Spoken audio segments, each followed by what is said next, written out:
মানে তোমাৰ গাঁৱলীয়া পদ্ধতিত এইটো গাহৰি বনোৱা গৈছে।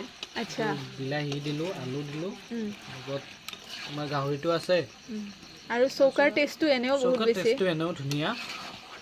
এইটো মানে গেছত যিমান নবনাওঁ কিয় মানে তোমাৰ চৌকাত যিটো সোৱাদ সেইটো মানে বেলেগে দিব নোৱাৰে আৰু তেনেকুৱা। আপোনালোকে চায়ে আছে কালাৰটো ইমান ধুনীয়া হৈছে আৰু মোৰ ভাইটিয়ে ৰেড নিজে চিলিটো বৰ্তমান বনাইছে। দিয়াই নাই, ৰেড চিলি দিয়াই নাই।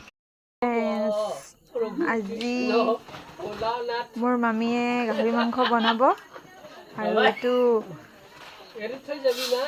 মাটিৰ ঘৰ, গাঁৱৰ পৰিৱেশটো সঁচাকৈ বহুত ধুনীয়া লাগে। এইটো আমাৰ মামা বহি আছে আৰু এইটো মোৰ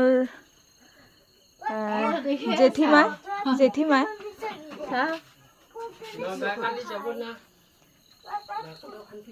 চৌকাত বনোৱা খানা এনেও বহুত টেষ্টি লাগে। ইমান ধুনীয়া জুই উঠিছে।